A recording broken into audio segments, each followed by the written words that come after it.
What do you get if you cross an SUV with a coupe and then shrink the result? The Nissan Juke.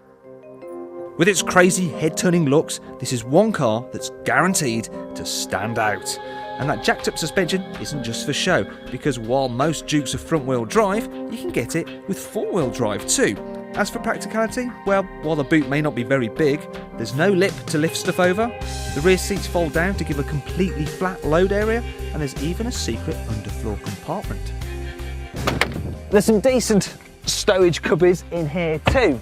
For instance, the glove box is deep and there are plenty of cup holders. As for style, well, I like the way the centre console mimics a motorcycle fuel tank.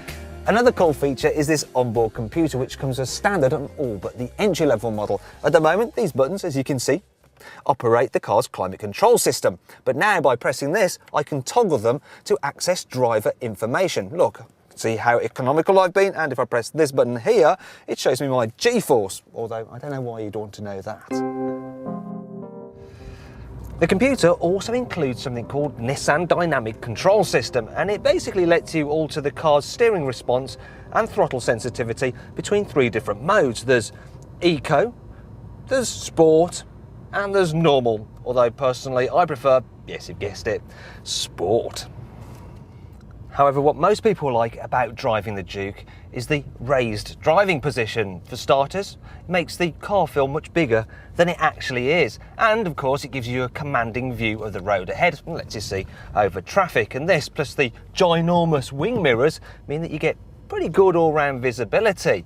And that jacked up suspension means that when you're in town, you don't have to worry about things like speed humps. You just float over them. Sadly though, when you get out onto the open road, the Juke isn't as much fun as you think it would be. I mean, it lacks the poise of a normal supermini. It's certainly not as engaging to drive as, say, a Ford Fiesta.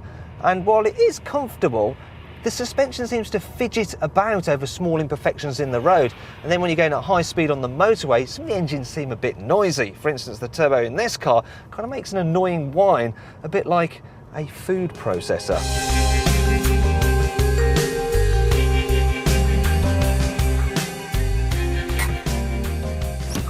And if you follow me to the back, I'll show you another problem.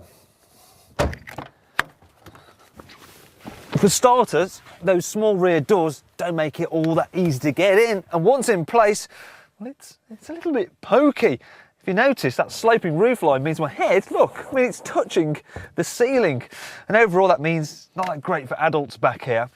But you might be willing to overlook all these shortcomings if you want a car that's totally unique and guaranteed to turn heads.